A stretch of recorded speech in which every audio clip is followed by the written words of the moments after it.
Quand mon mari Ethan est mort, je pensais que le perdre serait la chose la plus dure que j'aurais jamais à affronter. Mais j'avais tort. Le vrai chagrin est venu après la trahison de sa propre famille. Ces personnes qui se tenaient à côté de moi à son enterrement en feignant de se soucier. Restez avec moi pendant que je partage mon histoire. Et si cela vous touche, n'oubliez pas de soutenir notre chaîne en cliquant sur le bouton s'abonner, en laissant un like et en la partageant avec les gens que vous aimez. La mort d'Ethan a été soudaine. Un moment, nous étions en train de dîner, en parlant de ses plans pour agrandir sa petite entreprise de construction. Et l'instant d'après, il était parti, comme ça. La maison semblait vide sans sa voix, son rire, sa chaleur. Je pensais que sa famille serait là pour m'aider à traverser cela, mais ils sont devenus des étrangers du jour au lendemain. Sa mère, Margaret, a arrêté d'appeler. Sa sœur, Lydia, me regardait à peine à l'enterrement. Quand j'ai essayé de leur parler, elles ont dit des choses qui m'ont blessé plus profondément que n'importe quelle plaie. Margaret m'a dit que je n'avais aucun droit réel sur quoi que ce soit qu'Ethan possédait, que tout appartenait à la famille. J'étais trop choquée pour répondre. J'avais vécu avec Ethan pendant 7 ans, mariée pendant 4. Nous avions construit cette maison ensemble. Quelques jours après l'enterrement, je suis rentrée chez moi pour trouver des cartons sur le porche. Mes vêtements, mes chaussures, même les vieux vestes d'Ethan, tout était emballé et jeté dehors. Les serrures avaient été changées. Je suis restée là, tenant la poignée de porte, réalisant que je n'étais plus la bienvenue dans ma propre maison. Margaret a ouvert la porte, m'a regardé droit dans les yeux et a dit « C'est mieux comme ça, ma chère. Tu t'en remettras plus vite. » Puis elle a fermé la porte au nez. Je suis restée dans ma voiture pendant des heures, à pleurer jusqu'à ce que ma gorge me fasse mal. J'avais l'impression d'avoir perdu Ethan 2 fois. Une fois à cause de la mort, et une autre fois à cause de la cruauté de ceux qui l'avaient laissé derrière lui. Je n'avais pas beaucoup d'argent sur moi, alors je me suis installée dans un motel bon marché qui sentait la moisissure et le regret. Je n'ai pas pu dormir cette nuit-là. Chaque fois que je fermais les yeux, je voyais le sourire d'Ethan, puis l'expression froide de Margaret qui le remplaçait. Je ne comprenais pas comment tout avait changé si vite. Juste quelques semaines plus tôt, nous avions des dîners du dimanche ensemble. Lydia riait, Margaret complimentait ma cuisine. Je pensais que nous étions une famille. Maintenant, c'était comme si j'étais une étrangère qui avait abusé de l'hospitalité. J'ai essayé d'appeler Margaret une fois de plus pour discuter, mais elle a raccroché avant que je puisse finir ma phrase. Lydia m'a envoyé un texto qui disait « Il est temps de passer à autre chose, Ava. Ethan est parti. La famille a besoin d'espace. » Ces mots m'ont brûlé. Je n'avais nulle part où aller. Personne vers qui me tourner. Mais au fond de moi, je savais qu'Ethan n'aurait pas voulu cela pour moi. Quelque part dans toute cette douleur, une petite étincelle de force a commencé à se former. Je ne le savais pas encore, mais cette nuit dans cette chambre de motel solitaire était le début de quelque chose qu'il n'avait jamais vu venir. L'enterrement d'Ethan a été le jour où tout s'est vraiment brisé en moi. J'ai essayé de me tenir ensemble, de rester calme et respectueuse, mais sa famille s'est assurée que je me sente comme une étrangère. Margaret, sa mère, a refusé de me laisser m'asseoir au premier rang à côté du cercueil d'Ethan. Elle a dit que cet espace était réservé à la famille seulement. Je suis restée figée pendant quelques secondes, les mains tremblantes, avant de m'asseoir calmement au deuxième rang. Les gens me lançaient des regards confus, et j'entendais des murmures derrière moi, mais je suis restée silencieuse. Pendant le service, j'ai entendu la voix de Lydia plus d'une fois. Elle se penchait vers quelques invités et chuchotait des choses comme « Elle ne l'a épousé que pour son argent. » Et « Ethan aurait pu faire mieux. » Ma poitrine se serrait, mais je n'ai pas fait de scène. J'ai juste gardé les yeux baissés, attendant que le cauchemar se termine. Quand le service s'est terminé, Margaret est passée devant moi sans un mot. Elle ne m'a même pas regardée. Pas une seule fois elle ne m'a demandé comment j'allais ou si j'avais besoin de quelque chose. Je l'ai regardée, elle et Lydia, se tenant ensemble, saluant les gens, agissant comme si je n'étais même pas là. Je me sentais invisible. Ce soir-là, quand je suis enfin rentrée chez moi, je ne voulais rien d'autre que me glisser dans le lit et pleurer. Mais quand j'ai ouvert la porte d'entrée, mon cœur s'est arrêté. Le couloir était bordé de cartons. Mes cartons. Tout ce qui m'appartenait avait été emballé et placé près de la porte. Mes vêtements, les cadres photos qu'Ethan et moi avions accrochés ensemble, même notre album de mariage. Margaret se tenait dans le salon quand je suis entrée. Elle a croisé les bras et a dit « C'est mieux comme ça. Tu peux prendre tes affaires et partir avant que ça devienne compliqué. » Je n'ai même pas pu parler. Ma gorge s'est asséchée. Lydia se tenait derrière elle, feignant d'être occupée sur son téléphone, mais je pouvais voir le sourire en coin sur son visage. J'ai essayé de raisonner avec elle. Je leur ai dit qu'Ethan et moi avions construit cette vie ensemble, que c'était aussi ma maison. Margaret a juste dit « Tu n'as aucun droit légal sur quoi que ce soit ici. Tout est au nom d'Ethan. Et maintenant qu'il est parti, ça appartient à la famille. » Cette nuit-là, j'ai emballé ce que je pouvais mettre dans ma voiture. Elles ne m'ont même pas aidée. Margaret se tenait près de la porte pendant que je portais mon dernier carton dehors. Et juste avant que je parte, elle a dit « Tu me remercieras un jour. » Je n'ai pas répondu. Je suis juste partie en conduisant, les larmes coulant sur mon visage. Le lendemain matin, quand je suis revenue pour récupérer quelques affaires oubliées, je n'ai même pas pu entrer. Elles avaient changé les serrures. Mes clés ne fonctionnaient plus. Je suis restée sur le porche, fixant la porte qui s'ouvrait autrefois sur la chaleur et les rires, et j'ai réalisé que j'étais maintenant une étrangère dans ma propre maison. C'est là que la trahison s'est vraiment enfoncée en moi. Les personnes qui étaient censées être ma famille m'avaient mise dehors comme si je n'étais rien. Et tandis que je conduisais vers un motel bon marché avec tout ce que je possédais entassé dans mon coffre, je savais une chose pour sûre. Elles n'avaient aucune idée de qui elles avaient affaire. Une semaine s'est écoulée et j'étais toujours dans cette petite chambre de motel qui sentait le vieux café et la moquette humide. Mon esprit ne cessait de rejouer tout cela. L'enterrement, les cartons, les portes verrouillées. Je savais que je devais faire quelque chose, mais je ne savais pas par où commencer. Je me suis rappelé que j'avais encore une des vieilles boîtes de rangement d'Ethan dans le coffre de ma voiture. C'était quelque chose que j'avais attrapé à la hâte cette nuit-là en emballant. J'ai décidé de l'ouvrir. À l'intérieur, il y avait des dossiers, des reçus et des documents qu'Ethan disait toujours être importants. J'ai commencé à les parcourir un par un. Il y avait des relevés bancaires, des papiers d'assurance et des dossiers hypothécaires. Mes mains tremblaient en regardant les signatures. La plupart d'entre eux portaient nos deux noms, le mien et celui d'Ethan. Mais Margaret m'avait dit que tout était au nom d'Ethan, que je n'avais droit à rien. C'est la première fois que j'ai réalisé que quelque chose n'allait pas. J'ai regardé les papiers de plus près. Le document hypothécaire de notre maison indiquait clairement une propriété conjointe. J'ai vu mon nom écrit juste sous la signature d'Ethan. Je l'ai lu encore et encore pour m'assurer que je n'imaginais pas. Ma poitrine s'est serrée avec un mélange de colère et de soulagement. Margaret avait menti. Puis j'ai trouvé quelque chose qui a fait battre mon cœur plus vite. Un dossier étiqueté « Compte en fiducie ». Je ne me souvenais pas qu'Ethan en ait jamais parlé. Je l'ai ouvert et j'ai vu que ce n'était pas lié à notre banque habituelle. Il portait le nom d'un endroit que je ne reconnaissais pas, First Haven Bank. Le document montrait à nouveau nos deux noms, et à côté de la signature d'Ethan, il y avait une note qui disait « Pour elle, si je pars ». Je me suis figée un moment, les yeux remplis de larmes en tenant ce papier. C'était comme si Ethan tendait la main de l'au-delà, s'assurant que j'irais bien. Il avait planifié quelque chose discrètement, quelque chose qu'il ne voulait pas que sa famille contrôle. J'ai continué à fouiller dans la boîte et j'ai trouvé une petite enveloppe avec des notes manuscrites qu'Ethan avait faites sur ses finances. Il avait écrit sur la façon dont sa famille n'avait jamais respecté les limites, comment il voulait s'assurer qu'Ava ait de la sécurité si quelque chose m'arrive. Cette ligne m'a brisée. J'ai murmuré son nom et pleuré pendant longtemps. C'était comme si le brouillard dans ma tête commençait enfin à se dissiper. Tout ce temps, j'avais cru ce que Margaret disait, que je n'avais rien. Mais maintenant, juste devant moi, j'avais la preuve qu'Ethan me faisait confiance, qu'il voulait me protéger. Je ne savais pas exactement ce que signifiait cette fiducie ou combien il y avait dedans, mais je savais que c'était quelque chose qu'Ethan avait laissé derrière lui juste pour moi. Mon cœur a ressenti une petite étincelle d'espoir à nouveau. J'ai essuyé mes larmes, plié les papiers proprement et les ai remis dans le dossier. Cette nuit-là, je n'ai pas pu dormir. Mon esprit répétait sans cesse le nom First Haven Bank. J'ai décidé que le matin, j'irais là-bas. Je ne savais pas ce que j'y trouverais, mais je savais que je devais essayer.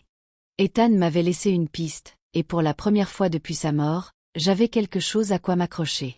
Le lendemain matin, je me suis réveillée tôt et j'ai conduit directement à First Haven Bank. Mes mains transpiraient sur le volant tout le long du chemin. Je ne savais pas à quoi m'attendre, et une partie de moi avait peur d'avoir tort. Peut-être que ce n'était qu'un petit conte ou quelque chose de simple. Mais quelque chose au fond de moi me disait qu'Ethan m'avait laissé plus que des papiers. Quand je suis entrée dans la banque, l'air était froid et silencieux. Je suis allée au comptoir d'accueil et j'ai montré à la femme le document de fiducie d'Ethan. J'ai demandé si je pouvais parler à Monsieur Coleman, l'officier financier dont le nom était indiqué dessus. Elle m'a souri poliment et m'a dit d'attendre. Je me suis assise, fixant mon reflet dans la vitre, essayant de calmer mes nerfs. Après quelques minutes, un homme d'une 50aine d'années est sorti d'un des bureaux. « Madame Turner ?» a-t-il demandé gentiment. J'ai hoché la tête et l'ai suivi dans son bureau. Il a fermé la porte et m'a offert un siège. Je lui ai tendu le document et expliqué tout. Comment mon mari était décédé, comment sa famille m'avait jeté dehors, et comment j'avais trouvé ce papier de fiducie parmi ses affaires. Il a écouté calmement, son visage sérieux mais aimable. Puis il a pris les papiers et les a vérifiés attentivement. « Avez-vous une pièce d'identité et votre certificat de mariage ?» a-t-il demandé. Je les lui ai tendus avec des mains tremblantes. Il les a regardés, a tapé quelque chose sur son ordinateur, puis a fait une pause. Pendant un moment, il n'a rien dit. J'entendais mon cœur battre dans mes oreilles. Enfin, il a levé les yeux et a dit doucement. « Madame Turner, votre mari a créé un compte en fiducie secondaire sous vos deux noms. Il est valide et actif. » Je n'ai pas compris au début. « Qu'est-ce que cela signifie ?» ai-je demandé. Il a souri un peu et a dit. « Cela signifie que ce compte appartient à vous deux. Et puisqu'il est décédé, il est légalement à vous maintenant. » Et il a hésité, en affichant un autre fichier sur son écran. « Il semble que votre mari ait gardé cela séparé de sa famille. Ils ne savent même pas qu'il existe. » Les larmes me sont montées aux yeux en l'écoutant, il a continué. « La fiducie contient ses économies privées, les profits de son entreprise et des investissements à long terme. Ce n'est pas une petite somme, Madame Turner. Il s'est assuré que vous soyez prise en charge. » Puis il a ouvert un tiroir et en a sorti une enveloppe scellée. « Votre mari a laissé cela ici avec des instructions spécifiques. C'est adressé à vous. » Mes mains tremblaient en la prenant. Je l'ai ouverte lentement, et à l'intérieur, il y avait une seule feuille de papier avec l'écriture d'Ethan. « Si quelque chose m'arrive, cet argent est pour elle, pas pour eux. » Je n'ai pas pu respirer un moment. Les mots se sont brouillés à travers mes larmes. Ethan avait su exactement ce qui pourrait se passer. Il connaissait trop bien sa famille et il s'est assuré que je sois en sécurité même quand il ne pouvait plus me protéger lui-même. Monsieur Coleman m'a donné du temps pour me ressaisir, puis m'a expliqué les étapes suivantes. Quand je suis sortie de ce bureau, mon cœur se sentait différent, toujours brisé, mais plus fort. Pour la première fois depuis la mort d'Ethan, je ne me sentais pas impuissante. J'avais la preuve de son amour et de sa confiance. Et au fond de moi, je savais que ce n'était que le début de quelque chose qu'il n'avait jamais attendu. Quand je suis sortie de la banque ce jour-là, je suis restée dans ma voiture pendant longtemps, juste à tenir la lettre d'Ethan.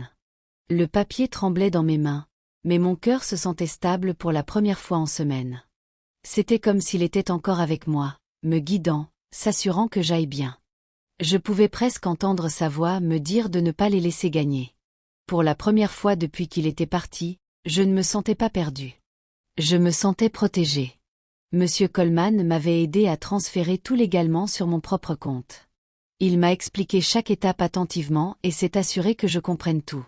Quand la signature finale a été faite, il m'a regardé et a dit « Ethan a planifié cela avec soin. Il voulait que vous ayez le contrôle. » Ces mots signifiaient plus pour moi qu'il ne le savait. Je l'ai remercié, retenant mes larmes, et je me suis promis d'utiliser l'argent sagement. Quand je suis retournée au motel, j'ai enfin permis à moi-même de respirer. J'ai regardé autour de la petite chambre sombre qui était devenue ma maison temporaire et j'ai pensé « Je n'appartiens pas ici. » J'en avais assez maintenant pour recommencer, peut-être même acheter un nouveau endroit. Mais je n'étais pas prête encore. Je voulais du temps pour réfléchir. Pendant quelques jours, je suis restée silencieuse. Je n'ai contacté personne. Je suis juste allée me promener, j'ai mangé des repas simples et j'ai essayé de trouver la paix. Je pensais peut-être pouvoir tout laisser tomber.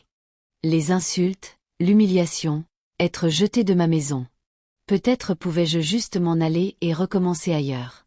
Mais la paix n'a pas duré longtemps. Un après-midi, mon téléphone a sonné. J'ai presque pas répondu quand j'ai vu le nom de Lydia, mais la curiosité l'a emporté.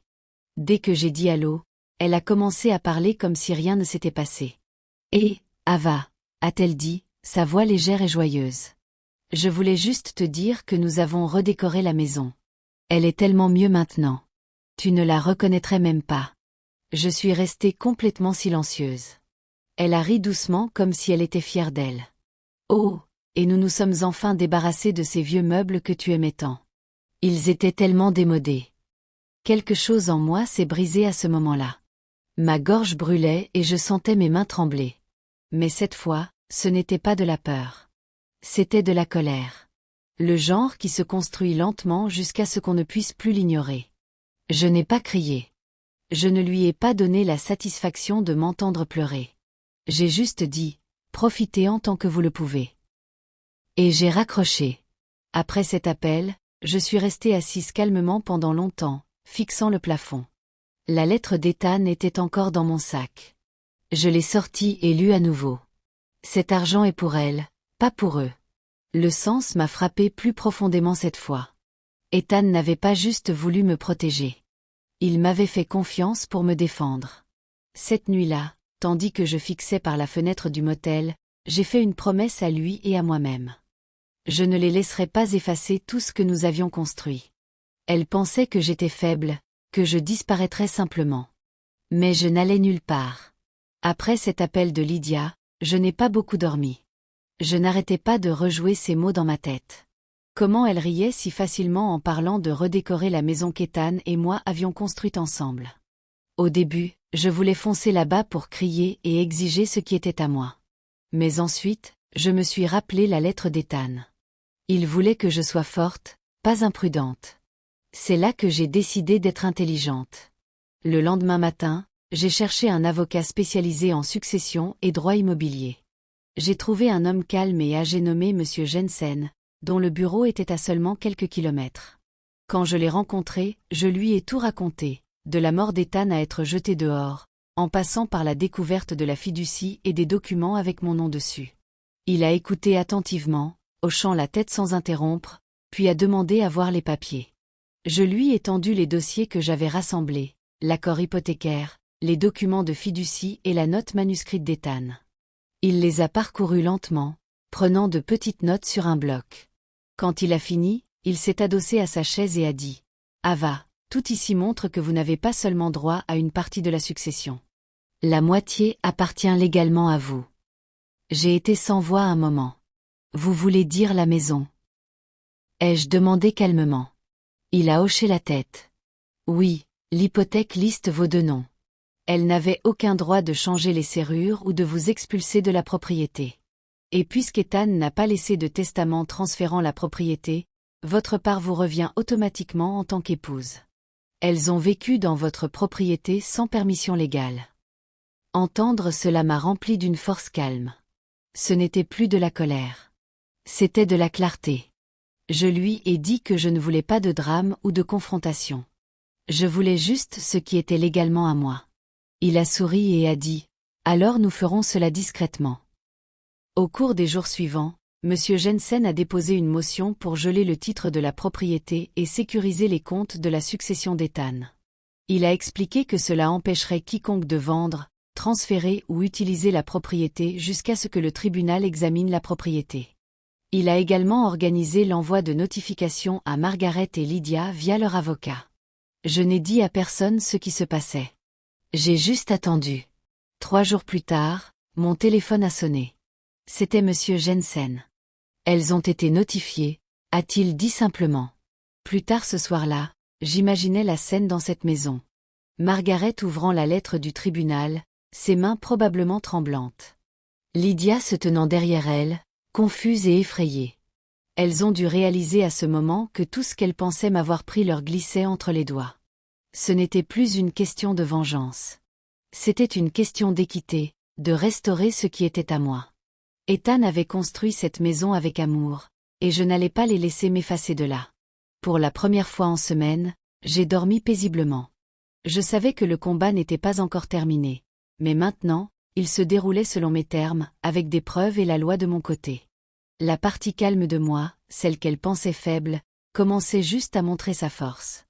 Il était temps qu'elles apprennent qui elles avaient vraiment sous-estimé. Quelques jours après l'envoi des notifications du tribunal, M. Jensen m'a appelé pour me dire que Margaret avait demandé une réunion. Il a dit qu'elle était furieuse et voulait clarifier les choses. Je pouvais déjà imaginer comment cette conversation se déroulerait, mais j'ai accepté d'y être. Je voulais les affronter et enfin entendre ce qu'elles avaient à dire quand la vérité était devant elles.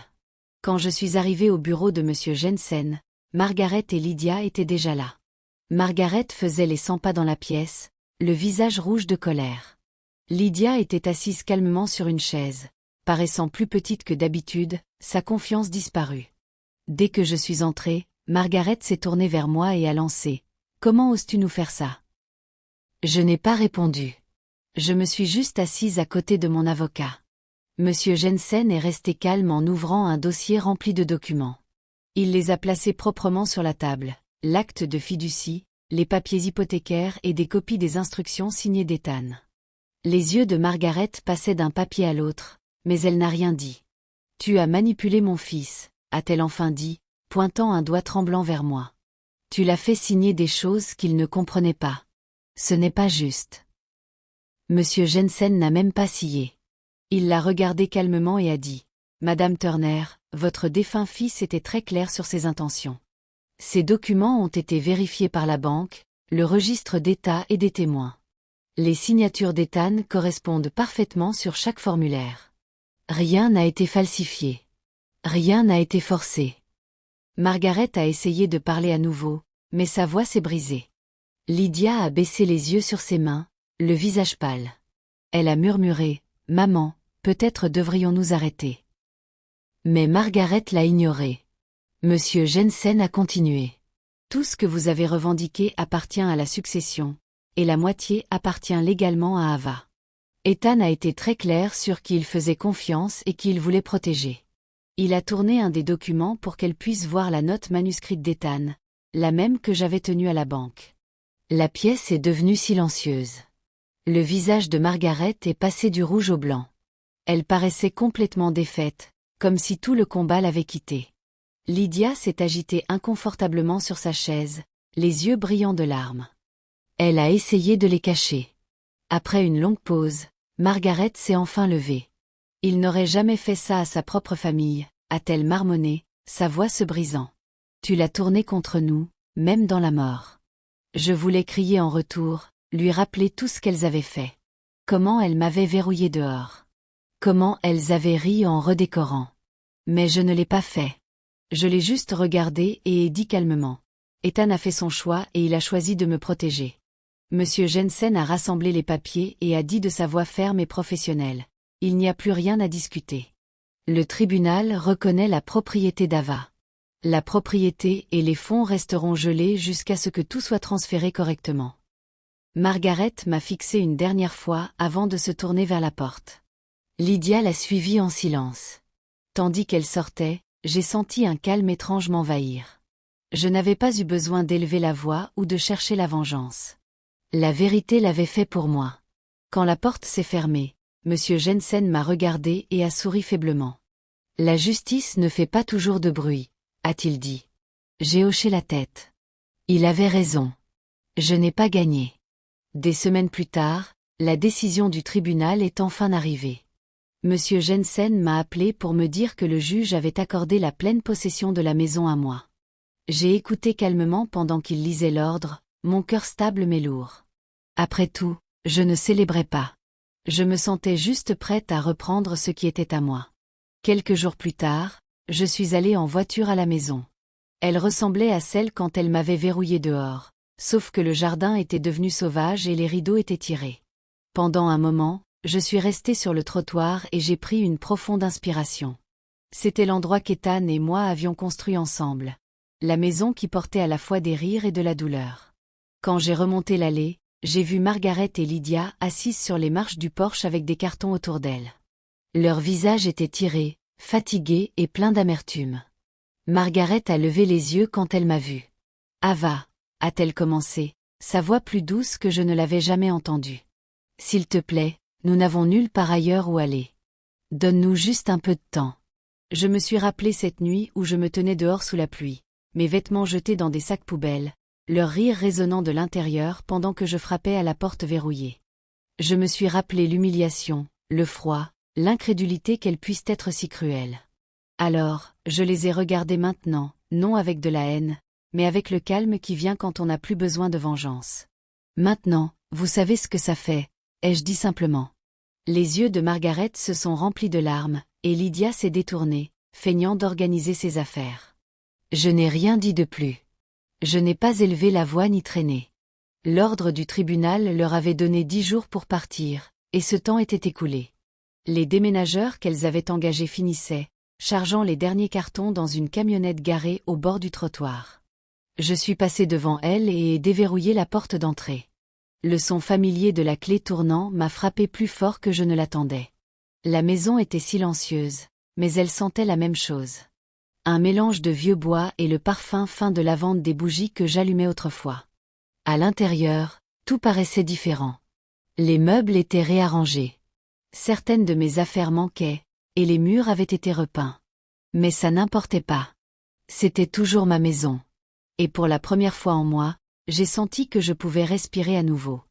J'ai marché lentement à travers chaque pièce. Le salon où Ethan lisait. La cuisine où nous cuisinions ensemble, le petit bureau où nous planifions notre avenir.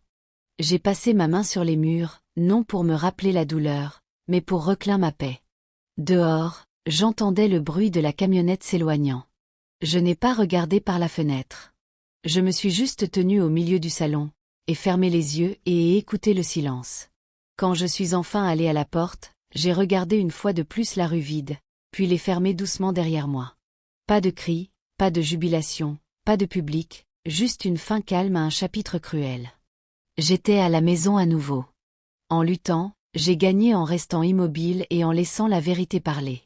Quelques jours après avoir emménagé de nouveau dans la maison, j'ai commencé à nettoyer le vieux bureau d'Ethan. La pièce était restée intacte depuis le jour de son décès. La poussière couvrait les étagères, et l'odeur fin de son eau de Cologne persistait encore dans l'air. Chaque coin de cette pièce portait un souvenir.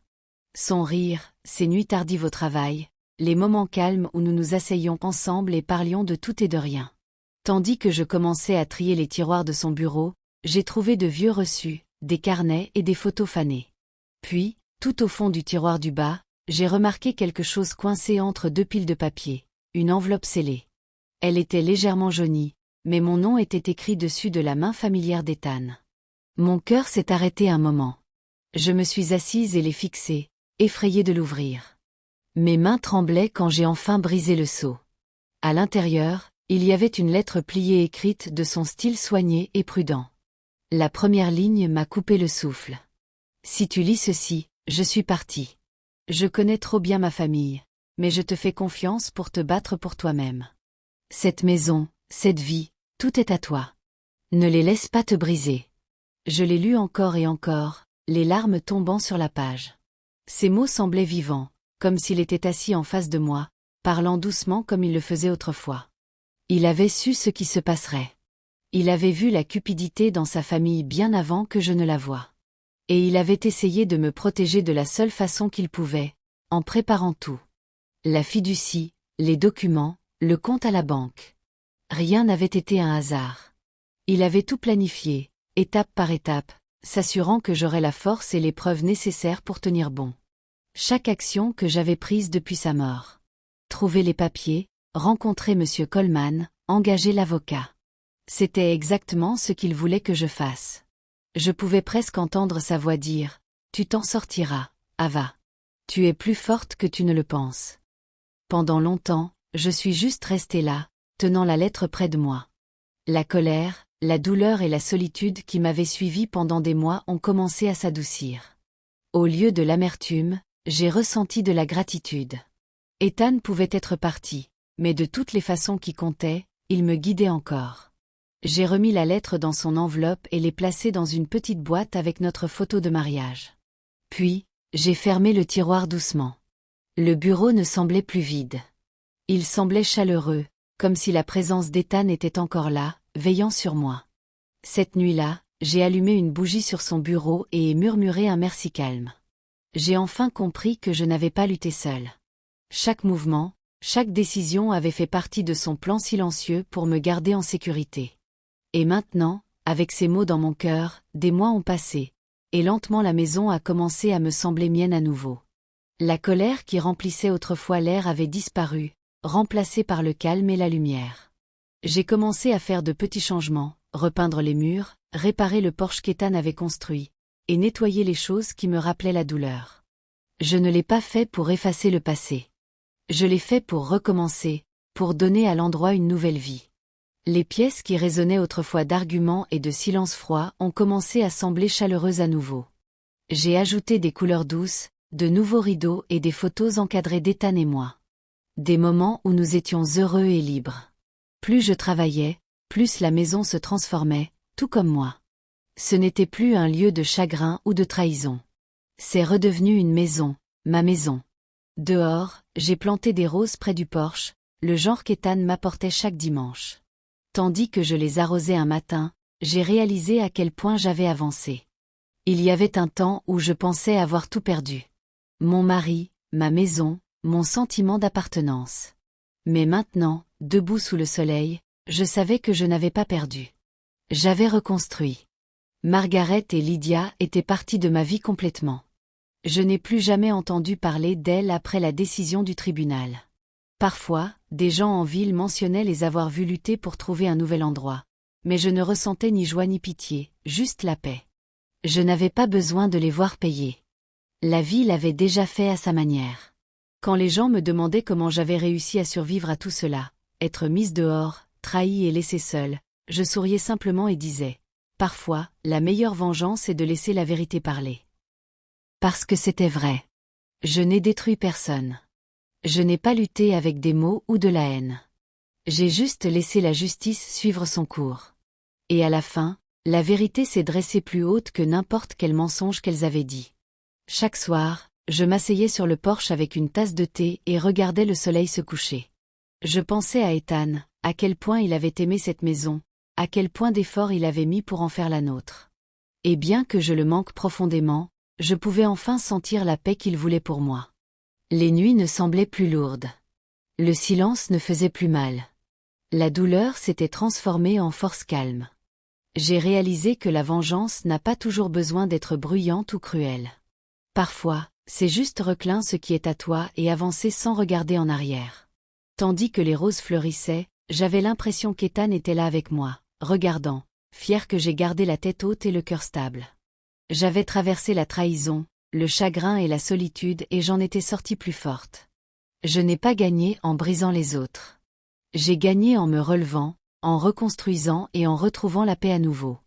Et cela, je le savais, était exactement ce qu'Ethan avait voulu depuis le début. Je me sentais prête à avancer, non dans la tristesse, mais dans la paix.